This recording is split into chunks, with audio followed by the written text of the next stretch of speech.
After narrowly averting a government shutdown, Congress is away for the holiday, but lawmakers face a pretty massive to-do list upon their return.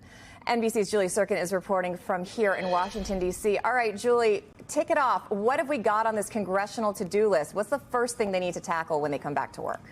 Well, the first thing they have to do is re-elect Speaker Johnson, and that is a big question mark. To borrow a quote from what Speaker Johnson told me right before they left for the holiday break, they are going to go home, get some rest, because when they come back, they're going to do the hardest work of their lives. The laundry list is long. Take a look at that list, that first item that I mentioned, January 3rd. Look, if Johnson can actually keep the gavel, that might be the easiest thing he does over the next 2 years. And again, he can only lose one Republican, so it's a big if. Then they have to certify the election on January 6th. So it's really pointing to the fact that President-elect Trump wants somebody in that speaker's chair as fast as possible, because then all business halts. Then after that, they have to confirm all of President-elect Trump's Senate nominees to be in his cabinet, of course. That also is a big if, because there's names like Pete Hegseth, there's names like Tulsi Gabbard, some controversial nominees that are big question marks if they have the votes to get confirmed.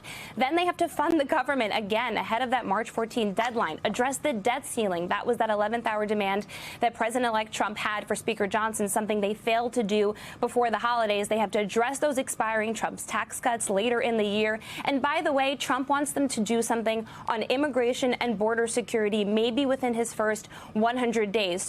So many items, so little time. And of course, Speaker Johnson, whoever ends up having the gavel, has a very, very slim majority to work with. That is something that you'll hear Tim Burchett, a Republican congressman from Tennessee, who said this yesterday to Yamiche. Watch this.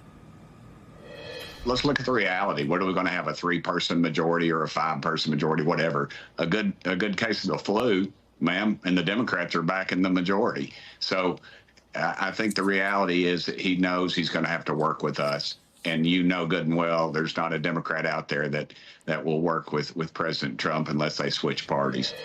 Look, Burchett, who voted against that continuing resolution with the debt ceiling in it, so already crossing President-elect Trump, he has a good point there. Johnson is going to have an extremely slim majority. He can only lose a couple of votes on any given vote. So it means Republicans are going to have to work with Democrats, and that's not something that Republicans want to do.